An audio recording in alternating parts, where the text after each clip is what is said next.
The garage smelled like motor oil and cold concrete. Jack Turner had long stopped noticing it.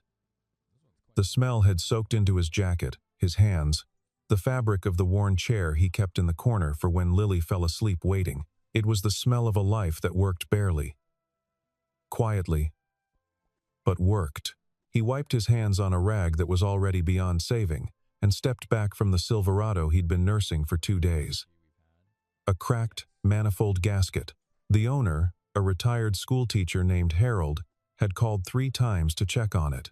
Jack had answered each time with the same 4 words. "Almost there, Mr. Dean." He meant it. He always meant it. The clock on the wall read 5:47 p.m. He locked the bay, turned off the overhead light, and walked the 40 steps to the back of the building, where the small apartment waited 2 bedrooms, a kitchen barely wide enough to turn around in, a living room that doubled as a homework space. Cedar Falls, Vermont had winter like a personal vendetta. The radiator knocked all night. The windows fogged by 6 a.m. But the roof held. The pipes hadn't burst in 3 years. That was enough. Lily was at the kitchen table. She was 6 years old and looked, in this particular light, exactly like her mother, the way she tilted her head when she was working something out, the small crease that formed between her brows when she concentrated. Jack stood in the doorway for a moment before she noticed him, watching her press crayon to paper with absolute seriousness. "What are you drawing?" he asked. "A bear," she said, without looking up. "He's carrying an umbrella because he knows it's going to snow." "Smart bear. He lives alone," she added. "But he's not sad." Jack hung up his jacket. "How do you know he's not sad?" "Because he has the umbrella." She held up the drawing. The bear was large, purple, and deeply serious looking. The umbrella was yellow. "See? He's ready." Jack looked at it for a long moment. "Yeah," he said. "He is. He made dinner the way he made everything efficiently, without ceremony. Pasta with a jar of sauce he'd bought in bulk at the discount grocery on Route 9.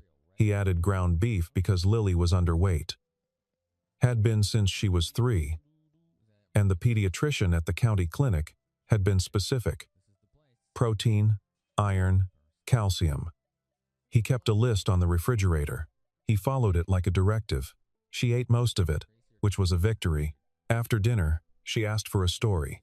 He told her one he made up on the spot, a girl who found a door at the bottom of a lake and the entire underwater city on the other side of it. He kept his voice low and even. She was asleep before the underwater city had a name. He sat beside her bed for 2 minutes after her breathing slowed. Then he stood, pulled the blanket to her chin, and went back to the kitchen. The duffel bag was in the closet, behind the winter coats. He'd repacked it 3 days ago, not because anything had changed, but because he checked it every few months the way some men check the oil in their cars. Habit. Discipline. The residue of a different life. Inside. A compact first aid kit that went well beyond bandages and antiseptic. Tourniquet. Surgical tape. A suture kit, still in its sealed packaging. Saline solution. Hemostatic gauze. The kind of kit that didn't come from a pharmacy. He didn't think about where it came from anymore. He just kept it current. He put on his second jacket, the heavier one, the one with the fleece lining, and checked his phone. The overnight rideshare queue was already building. Cedar Falls wasn't a big market, but winter nights meant drunk college kids from the university 40 minutes north. And drunk college kids meant decent tips if you stayed patient. He needed the money. He always needed the money. The Lily Fund, what he privately called the savings account he'd been building for her next round of specialist appointments, was not where it needed to be. He left a note on the kitchen table, the way he always did. "Gone driving. Mrs. Calloway has the key. Back by 3. He stepped out into the cold. The night was absolute. The sky pressed down dark and featureless. Clouds covering whatever stars might have offered light. The temperature had dropped 12 degrees since afternoon, and the road out of the lot crackled faintly under his tires. He turned on the heater and listened to it struggle. He drove. He took the fares as they came, 2 university students, a man in his 50s going to the airport who barely spoke, a woman with grocery bags who thanked him 3 times. He navigated by instinct and memory. He'd driven these roads for 4 years now. He knew where the ice gathered before the plows came through. He knew which curves felt tighter than they looked. He'd learned the town the way you learn a language, when you need it to survive. At 11:22 p.m., he turned onto Route 7 heading back towards Cedar Falls. That was when he saw her. She was on the shoulder, not standing. Crouching, almost collapsed against the guardrail, one arm pressed to her side, the other braced against the metal like it was the only thing holding her up. His headlights caught her for a fraction of a second before he was past long enough to register. Woman, young, not dressed for the cold. He braked. The car behind him didn't stop. Neither did the one after that. They swept past with that particular urban blankness. The practiced non-seeing of people who had somewhere to be. He sat in the road for 3 seconds, engine running, watching in the rear view as she didn't move. Then he put the car in reverse. He pulled up beside her with the hazards on. She flinched at the lights, a sharp, involuntary movement, like someone bracing for impact. That alone told him something. Hey, he kept his voice level, the way you spoke around something wild. I'm not going to hurt you. She looked up. The left side of her face was swollen below the eye. Her lip had been split and had since dried over. She was wearing dress pants and a blazer completely wrong for the temperature, and the blazer was torn at the shoulder. Her wrists, he noticed, were abraded raw. The kind of abrasion you got from rope or zip ties. She didn't answer. You need help, he said. Not a question. She stared at him. I have a first aid kit. And a heater. He opened the back door from the inside. You don't have to tell me anything. She looked at the open door, then back at him. She was calculating, he could see it, the rapid internal math of someone trying to determine whether one risk outweighed another. Whatever she decided, she moved. Slowly, favoring her left side, she pushed herself up from the guardrail and got in. He closed the door and pulled back onto the road. Neither of them spoke for a full minute. Then she said very quietly, "Don't call anyone." "Okay," he said. "I mean it. I heard you." She was silent again. He kept his eyes on the road and turned up the heater one notch. In the rear view, he could see her hands. She'd crossed her arms, her abraded wrists tucked against her sides. She was shaking, but controlled about it, suppressing it with a deliberate tension that suggested she'd had training in something, or at least experience in not showing weakness. He drove without speaking. When he pulled into the lot behind the garage, he said, "We're here. My daughter's asleep inside. She won't bother you. You can rest on the couch." He watched her take that in. "Why?" she asked. He got out of the car, went around, opened her door, offered his arm without making it a performance.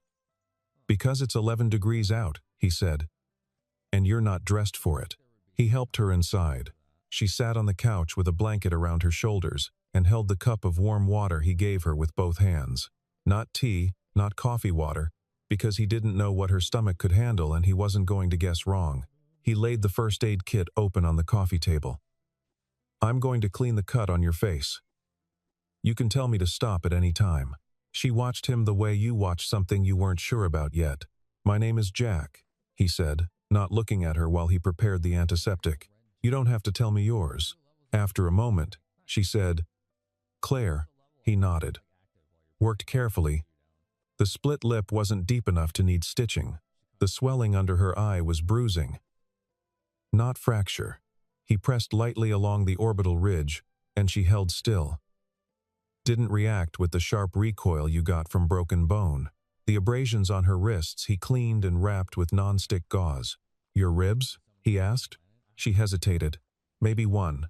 Or bruised." "Breathe for me." She did. He watched. The breath was controlled, but shallow on the left. The faint hitch of someone working around pain. "Probably bruised," he said. "Nothing I can do about that, except tape it if you want support. But you need to tell me if anything changes, if breathing gets harder. You start coughing blood." "It won't. Tell me anyway."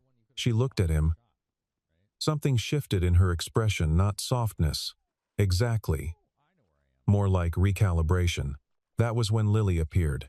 She stood at the hallway entrance in her socks and her pajamas with the small bears on them, holding the yellow umbrella drawing from earlier. She looked at Claire with the particular calm of a child who had grown up in a house where unusual things sometimes happened and there was always a reason for them.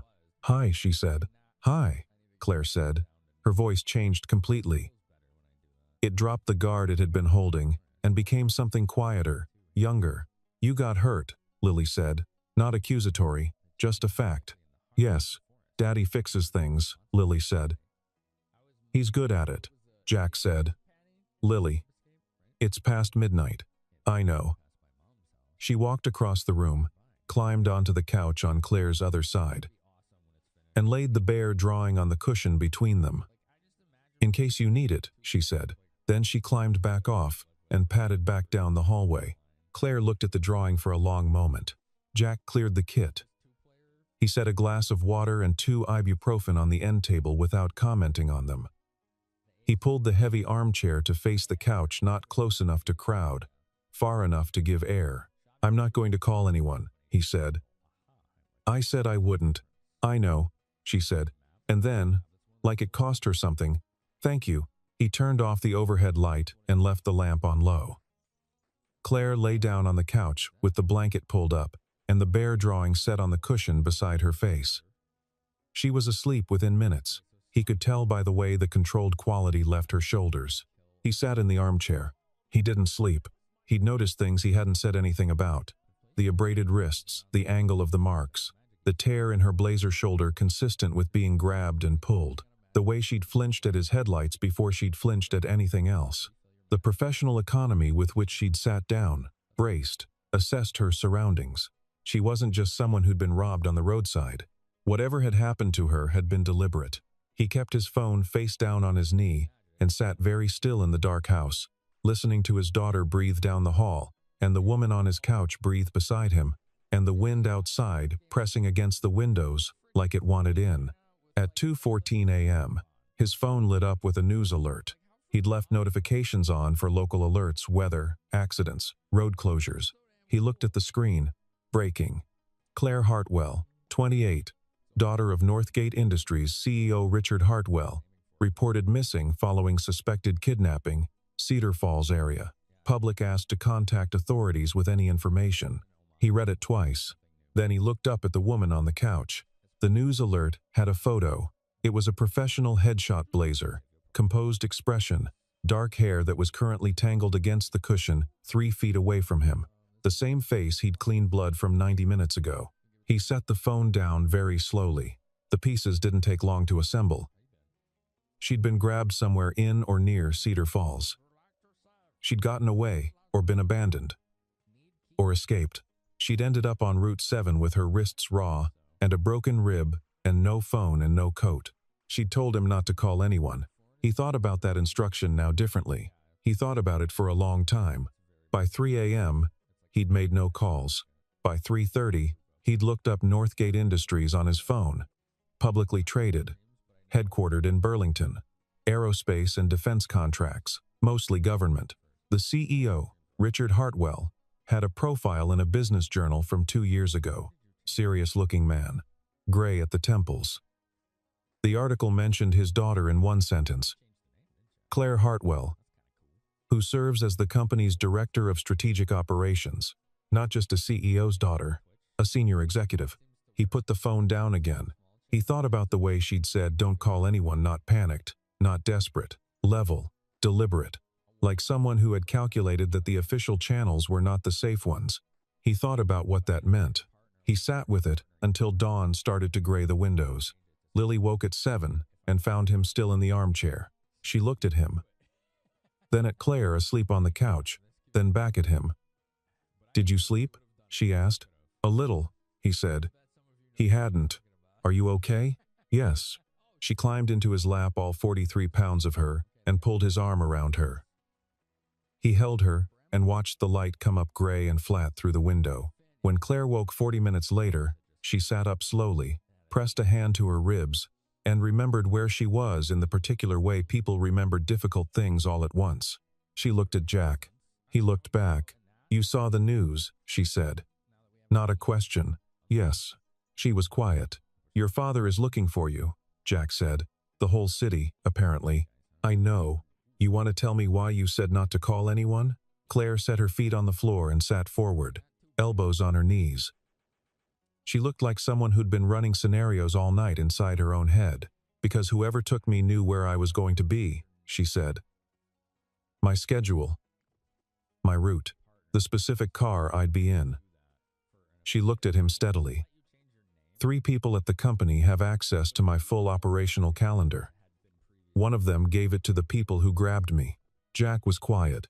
If I call my father, and whoever it is finds out I've surfaced, they reroute, Claire said. Disappear. We lose the trail. They try again. She looked at her wrapped wrists, possibly with better results. You think it's someone inside the company. I know it is. Lily appeared in the kitchen doorway with a bowl of cereal, looked at both of them with large, careful eyes, and said, Do you want breakfast? There's the kind with the little O's. Claire looked at her. Something crossed her face that was not a smile, but was in the same family. Yes, please, she said. Jack stood. He went to the window and looked out at the street. A plowing truck went by. 2 cars. Nothing unusual. He had 3 options. He'd been turning them over all night, and they hadn't changed. He could call the authorities and report her location. He could step back, entirely tell her to leave, let whatever was going to happen happen without him in it. Or he could stay in it, keep her here, keep her quiet, and work the problem from the inside. The first option had a leak in it. She told him why. The second one meant putting her back on the road with no phone, no coat, a bruised rib, and people still looking for her. The third one meant putting himself and Lily inside a situation that had already produced zip-tied wrists and a split lip and a woman on the run. Lily set the bowl of cereal on the coffee table in front of Claire, with the gravity of someone presenting something important. Koe Koan Tuan Hong. She'd ask in his language. But she didn't speak Vietnamese. His daughter. What she said instead was, Are you going to be okay?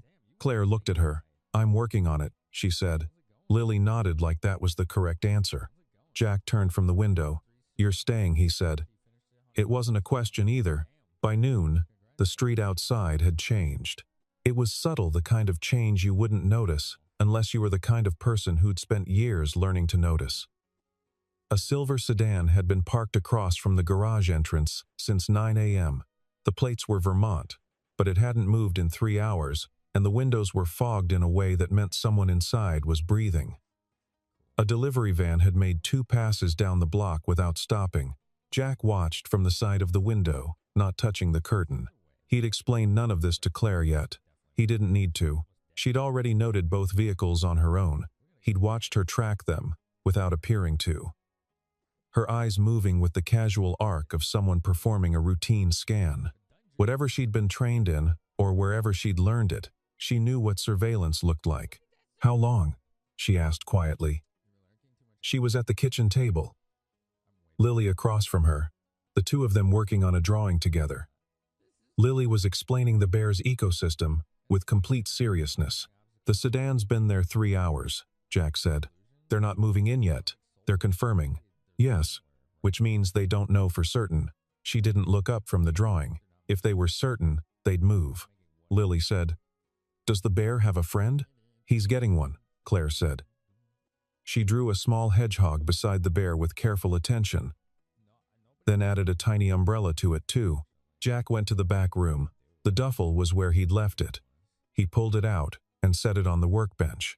He went through it not looking for the first aid supplies this time, but for the other things, the things packed by habit from a different chapter. A compact radio scanner, old but functional. A burner phone, charged and loaded with $20 of prepaid minutes. Still in its sealed wrapper, a pair of thin tactical gloves that had accumulated 3 years of dust. He stood looking at these things for a moment. Then he set them out where he could reach them and went back to the kitchen. We have until dark, he said. Maybe a little after. They won't move in broad daylight on a residential street. Too many variables. Claire looked at him. It was a different kind of looking than she'd done before, not assessing whether to trust him, but reassessing what exactly she was trusting. "How do you know that?" she asked. "Because it's how I do it," he said. He moved through the apartment with a deliberate economy. He taped the hinge side of the back door, so it would signal if it shifted even slightly. He checked the lock on the side window, that didn't close quite flush, and wedged it with a cut piece of wooden dowel from the garage. He moved Lily's toy chest to a position in front of her closet door, and put 2 empty paint cans inside it, not to stop anyone, but to make noise if someone moved it. Then he called Mrs. Calloway. She was 81 years old and had lived 2 doors down for 30 years. She kept a key to his apartment for emergencies and had watched Lily on and off since she was 3.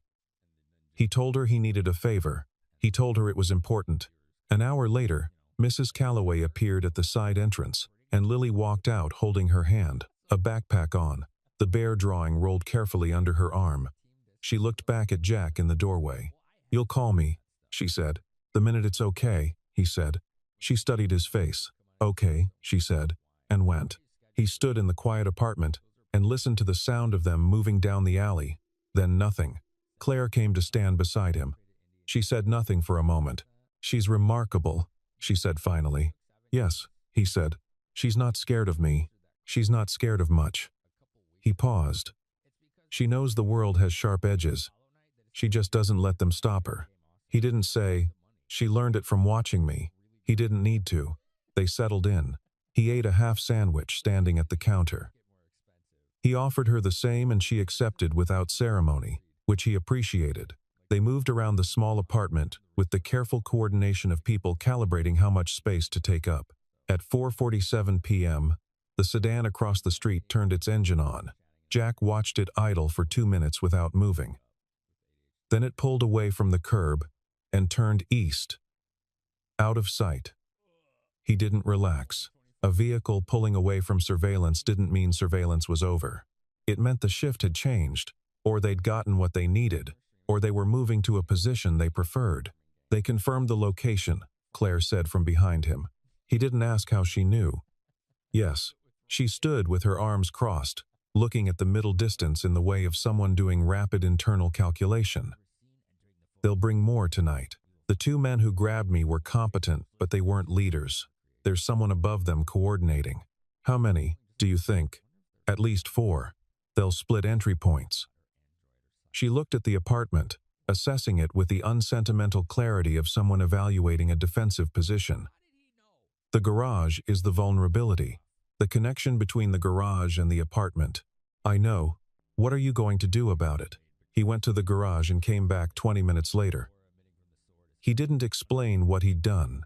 She looked at the utility hall doorway and then at him, and he saw her register that something had been arranged there, and she nodded once and didn't ask for details. That kind of trust, the operational kind, extended to someone who demonstrated competence, was something he recognized. It was a different thing from personal trust.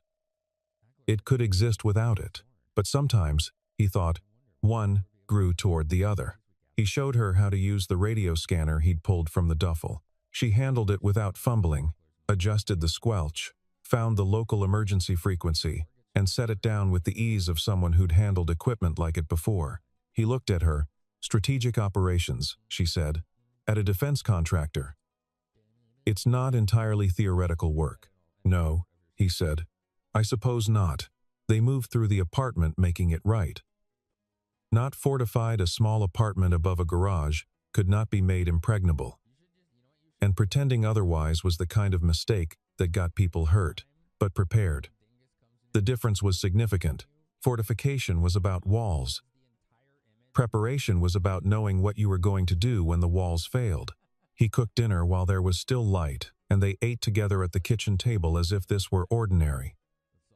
Which, in its way, it was this specific kind of ordinary, the kind that existed in the hours before something difficult, where ordinary things were done with the texture of last times. Lily ate slowly, watching both adults with her careful large eyes. When she'd finished, she looked at Claire and said, "Are you scared?" Claire looked at her steadily. "A little," she said. "Are you?" "A little," Lily said. But Daddy's scared too sometimes. And he still does the thing anyway. Something moved behind Claire's eyes. How do you know he gets scared? Because he gets very quiet, Lily said. Like right now. She looked at her father. He looked back at her. He did not say anything, because there was nothing useful to say. And because she was right. He was very quiet. At 7 p.m., he walked Lily to Mrs. Calloway's. He carried her the last half block because the wind had come up and she was cold, and she rode on his back with her arms around his neck and her cheek pressed to his ear. You'll call me, she said. The minute it's okay. Okay. A pause. Daddy? Yeah? Gerald says to tell you he's rooting for you. Tell Gerald I appreciate it. She climbed down at Mrs. Calloway's door and went in without looking back, because she had learned from watching him. He knew that looking back made it harder. He stood on the step for a moment after the door closed. Then he walked back through the dark.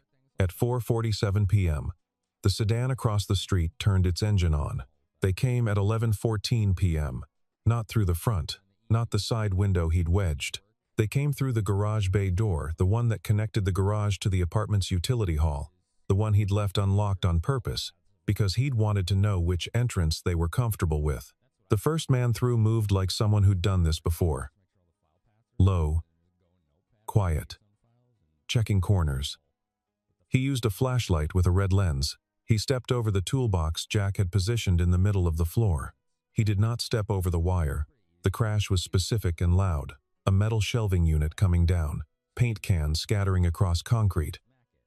The noise of it filling the garage and punching through the wall into the apartment. Jack was already moving. He'd put Claire in the bathroom windowless, interior wall, the most protected room in a structure this size. He'd told her to lock it and to only open it for his voice and a specific word. She'd looked at him with the expression of someone who understood operational protocol and did not argue. He moved through the utility hall in the dark. He knew this space the way he knew his daughter's face. Every step, every angle, where the pipes ran, where the floor dipped near the drain. The man with the red flashlight was still recovering from the noise, turned toward it, which meant his back was to the hallway door. Jack took him down without turning on any light. The second man was already inside the apartment, the front door, which had taken a kick. He was faster, more experienced, and he had a weapon. Jack got that from the sound of the man's hand sweeping a surface, looking for light switches, before he identified himself by his breathing and his weight. What followed was not choreography. It was not elegant or cinematic. It was fast and controlled and very deliberate.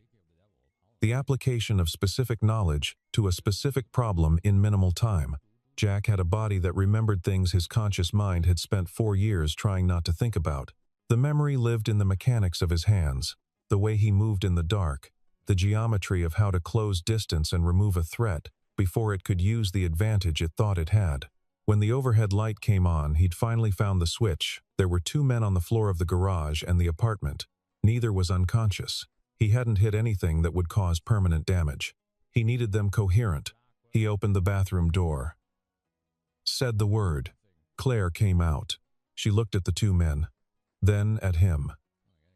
Then at her own hands, which were shaking very slightly, not from fear, he thought, but from the release of held tension after hours of sustained readiness. The phone, she said. Her voice was steady. He handed her the burner. She dialed a number from memory. It rang twice.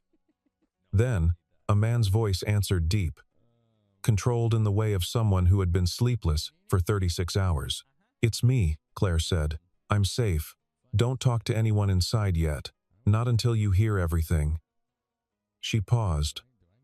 I'll explain when you get here. Bring Halverson from the federal office, no one from internal security. A pause. No, Dad. I promise. Just come. She handed the phone back to Jack. She looked at him for a long moment. Who are you? She asked. He looked at her. Behind him, one of the 2 men on the floor was starting to recover and test his situation. Jack applied a brief, specific pressure to a nerve cluster near the man's shoulder, and the man's body made the calculation that staying still was optimal. Someone who needed the quiet life, Jack said. She waited. He sat down on the workbench. It was the first time he'd sat down in hours. "I spent 11 years in government contract security," he said. "Not military. Adjacent. The kind of work where you don't have a title, and the paperwork doesn't fully exist. And then my wife died," he said. "And Lily was 3 years old, and she needed a father who came home every night." He looked at his hands. "So I came home. Every night." Claire was quiet. "That's all of it," he said. "Not interesting.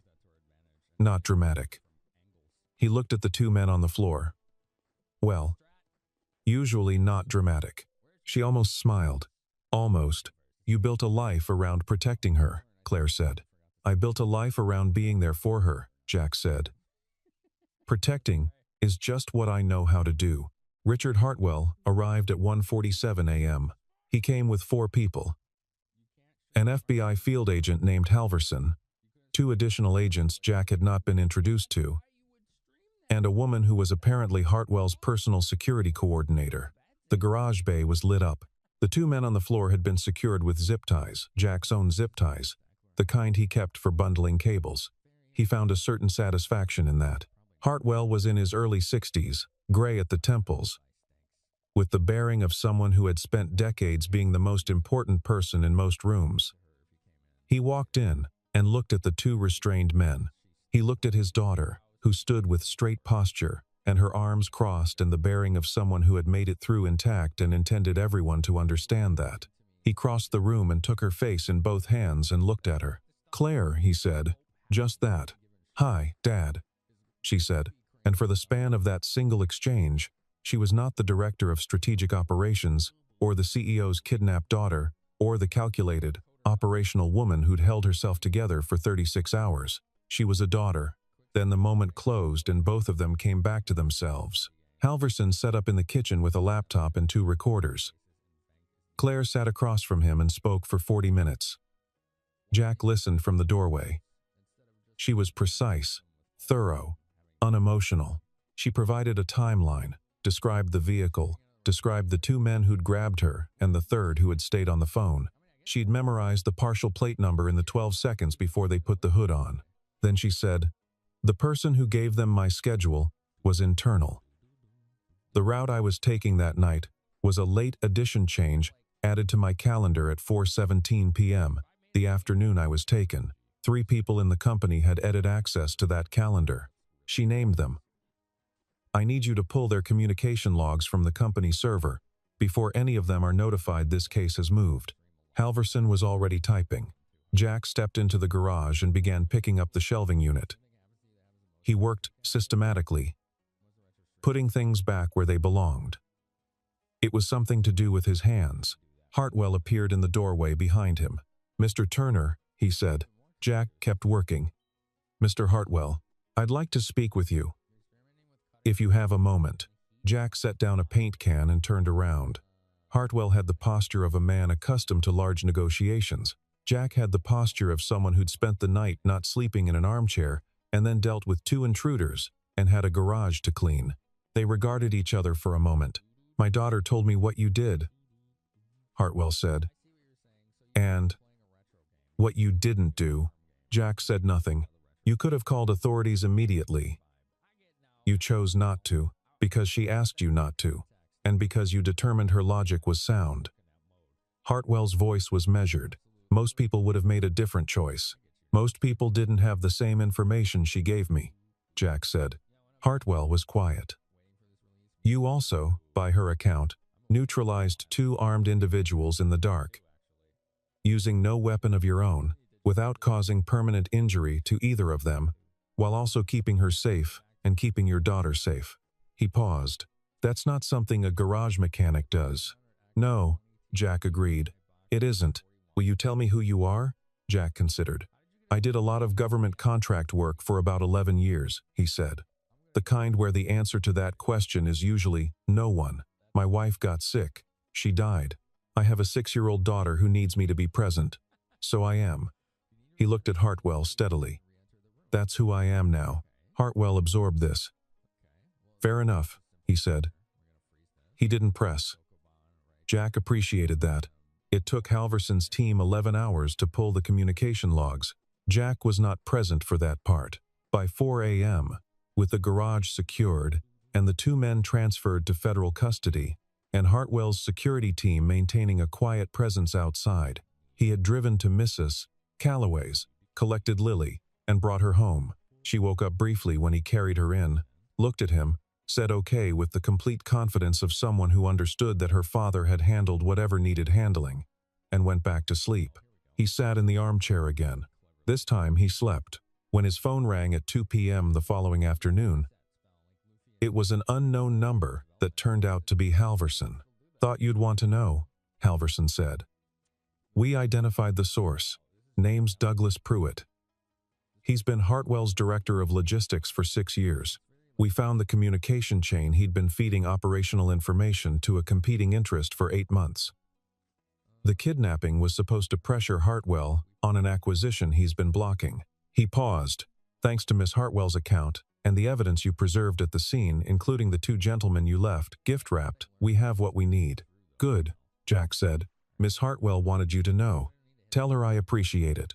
He hung up. He made lunch. He sat with Lily while she told him the complete story of what she and Mrs. Calloway had eaten and watched and talked about. With the thoroughness of someone reporting a significant expedition, he listened to all of it. Late afternoon, there was a knock at the apartment door. Claire Hartwell stood on the step. She was wearing different clothes, a coat that was appropriate for the temperature, no visible damage, and she looked rested in the way of someone who had slept for the first time in 2 days. Her wrists were wrapped in clean bandaging under her sleeves. She held a paper bag. "I brought soup," she said, "from the place on Maple Street. Lily mentioned once that she liked chicken noodle." "Once?" he said. "She just met you." "She mentioned it when we were drawing." Claire held out the bag. "She's very communicative." He held the door open. They sat at the kitchen table, the 3 of them, with the soup and a sleeve of crackers, and the last of the decent cheddar from the refrigerator. Lily ate with purpose and told Claire the complete biography of the bear, including the recently added hedgehog and the hedgehog's name, which was Gerald. Jack watched Claire listen with total attention. When Lily had finished and excused herself for her drawing project, Claire sat with both hands around her soup cup and said, "My father wants to do something." "For you, I know," Jack said. "He's not going to let it go entirely." "I know that too." She looked at him. "What can he do that you'd actually accept?" Jack was quiet for a moment. He thought about the list on the refrigerator. He thought about the county clinic, and the specialist in Burlington, and the fund that wasn't where it needed to be. He thought about the roof that held, and the pipes that hadn't burst in 3 years, and the winter that had 8 more weeks in it. "Lily has a specialist she should be seeing more regularly," he said. "The appointments are expensive, and my insurance doesn't cover enough." He paused. "If there's a way to cover that, not extravagantly, not in a way she'll notice and start to understand as charity. Just coverage." Claire nodded slowly. "That can be arranged, and I'd like the garage to have the equipment for diagnostics on newer systems. The town is growing. People are buying newer cars. My manual setup is getting behind. That can be arranged too." He looked at her. "That's all." She studied him. "You neutralized 2 armed men and kept me safe for 36 hours. And that's all you want." "I want Lily to be taken care of," he said. "That's what I've always wanted. I don't need anything else changed." She was quiet for a moment. Then, "You know, most people, when they're offered—" "I'm not most people," he said, not unkindly. She looked at the hallway where Lily had disappeared, then back at him.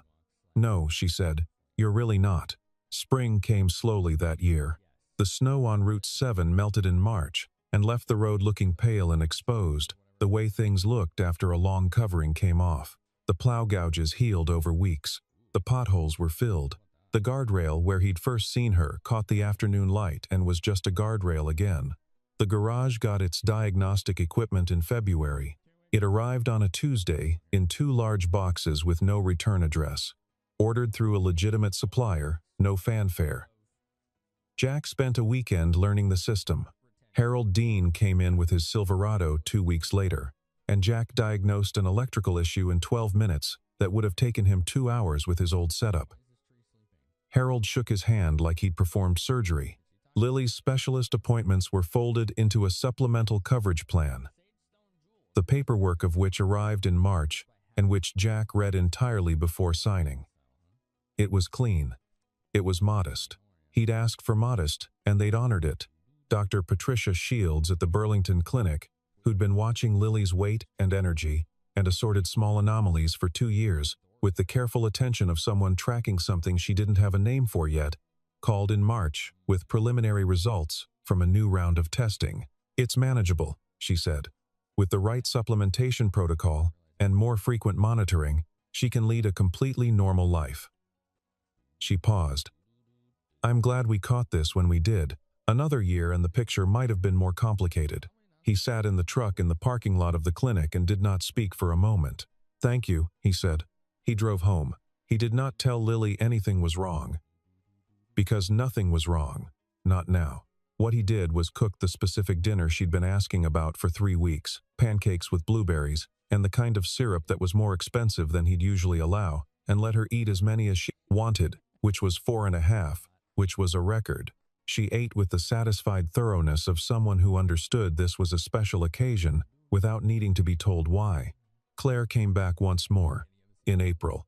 She knocked at the apartment door on a Saturday afternoon when the garage was closed and the sun was doing something tentative and hopeful over the roof. She had a different coat on, a light one, and her wrists were healed. And she stood on the step looking like someone who had made a decision about being somewhere. "I wanted to see how you were," she said. "We're good," he said. "Lily?" "Good. Better than good."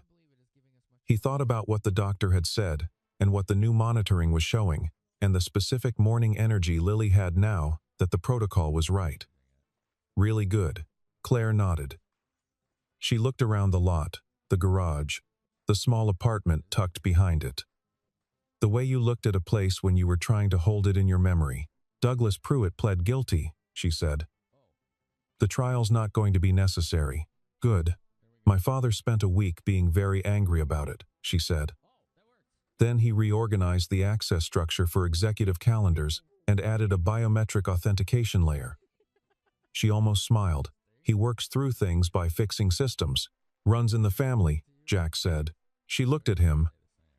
The almost smile became actual. Small, contained. The same way she did everything, with precision, without excess. "I wanted to ask you something," she said. He waited. "When you were in that life before the government work, was it something you'd go back to?" He considered the question genuinely, not to be polite. He thought about the duffel bag, which was back in the closet. The burner phone, which he hadn't yet dismantled, the way his body had moved through the dark garage on that night, with the particular ease of deep training, like a language spoken again after years of not speaking it. "No," he said. "It's not a door I want to reopen, but you didn't forget any of it." "You don't forget skills," he said. "You just stop using them." She looked at him for a moment. Then, "That seems like a waste." "Lily would disagree," he said. She looked past him through the open door to where Lily was visible at the kitchen table, bent over a large sheet of paper with the same consuming concentration she brought to everything. "What's she drawing?" "I don't know," he said. "She's been at it all morning." He stood aside. Claire came in. They stood at the kitchen doorway looking at Lily's drawing. It was elaborate, more ambitious than her usual work. In the center was a large house with a garage beside it. In front of the garage was a figure. Tall, with big hands and a careful expression, wearing a jacket. Beside the figure was a much smaller figure with long hair, and on the other side of the smaller figure was a woman drawn with particular attention to her dark hair and her straight posture. The 3 figures were standing together outside the house. They weren't doing anything dramatic. They were just there, together, in front of the house, with the garage beside it. Lily looked up and saw Claire. Her face opened. "I was going to give it to you," she said. "When I was done." "What's it called?" Claire asked. Lily thought about it. The careful crease formed between her brows. "It doesn't have a name yet," she said. "But it's about when everything turned out okay." She went back to her work. Jack looked at the drawing. He didn't say anything. There was nothing to say that the drawing hadn't already said better, cleaner, with the direct economy of a child who hadn't yet learned to bury things in complexity. The house was there. The garage was there. The three figures standing in the light of it, not performing anything, not explaining anything, just there, just alive, just okay. He thought about the night on Route 7, the headlights catching her at the guardrail. The 2 seconds of internal calculation, the decision made without drama or deliberation, the way the right thing sometimes arrived, not as a choice, but as an inevitability. He'd pulled over because he wasn't the kind of person who didn't. He'd taken her home because the alternative was the cold road and the dark. He'd kept her safe because it was the only available option that he could live with. None of it had felt heroic at the time. It had felt like the next step, and then the next, and then the next. One foot in front of the other in the dark garage, the same as walking any familiar path. He thought about the duffel bag in the closet, and the skills that had not diminished for all the years he'd tried not to use them. He thought about Dr. Shields on the phone in March, saying it's manageable in the tone of someone delivering very good news. He thought about Lily eating 4.5 pancakes and the small weight of her on his back, walking through the dark to Mrs. Calloway's door. He thought, this is what it was for. Not the 11 years of government work. Not the specific operational expertise or the tactical discipline or any of the things he'd spent a decade trying to put down. He meant the act of pulling over, the act of stopping, the decision that cost him nothing and ended up meaning everything.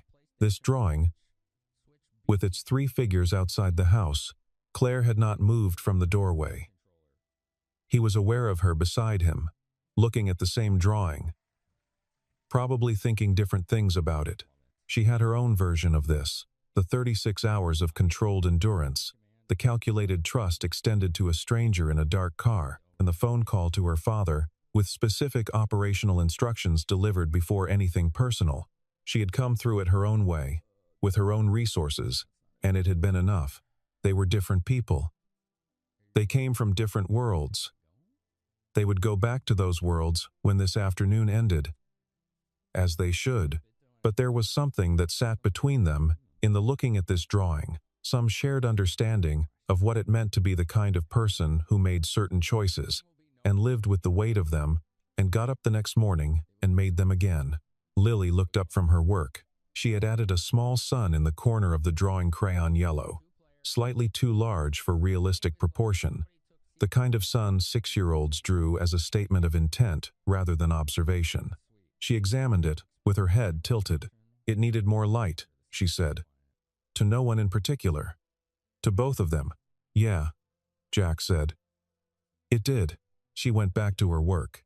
Outside, the sun made another attempt at the roof, and this time held. It came through the kitchen window at a low, warm angle, and laid a strip of light across the table, across Lily's drawing, across the 3 figures standing together in front of the house. He looked at it for a long time. He didn't say anything. He didn't need to. The winter, finally, was over.